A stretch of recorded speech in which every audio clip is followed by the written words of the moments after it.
ତାପରେ ଗୋଟିଏ ଗୋଟିଏ ଆସି ଜନ ଏହି ଗ୍ରାମରେ ରହିଲେ କରିବାସ ସ୍ଥାନ ହୋଇନଥିଲେ ସେପରି ଯତେ ଗ୍ରାମ ନାମ ବାୟାରାଣୀ ରହିବାରୁ ବୈରାଣୀ ନାମ କରା ଗଛ ମୂଳେ ମାଗ ବିଜେ ମାଇ ବିଜେ ହୋଇ পুত্র যাচি পুত্র ব্রত কলে নিচে সুজ্ঞানী হই যুবতী ঝিଅକୁ যদি স্বামী ଛାଡ଼ି ଦେଇ ଗୃହର ବିଷୟ କିଛି କାରଣ ନଥାଇ এই ব্রত সেই ঝিଅ কলে শনিবারে নিজে স্বামী আসি ডাকি নিয়ନ୍ତି যে ঘরে ଶାଶୁ ଘର ଯାଇ ମଧ୍ୟ ବ୍ରତ କରୁଥିଲେ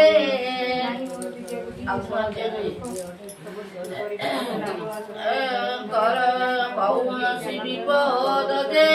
ପଡ଼େ ନାହିଁ ଦାରେ ଗୃହର କରତା ଯଦି କରେ କାଳେ ଝିଅ କାଳେ ସର୍ବଦା ସୁଖ ଭୋଗ ପାଇ ପର କାଳେ ସେ ଯାଇ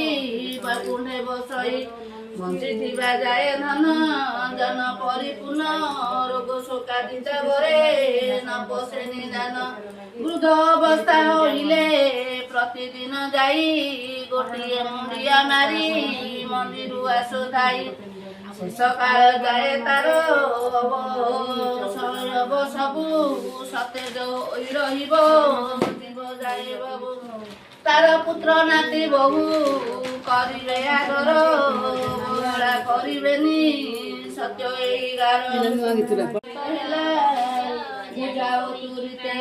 এই ব্রত কেউ কন্যা କରି ଶନିବାରେ ଉତ୍ତମ ବର ପାଇଲା କହ ମୋ ଆଗରେ କେଉଁ ବୃଦ୍ଧା ମନ୍ଦିରକୁ ପ୍ରତିଦିନ ଯାଇ ମୁଣ୍ଡିଆ ମାରିନ ଫଳ ପାଇଥିଲା କେହି କେଉଁ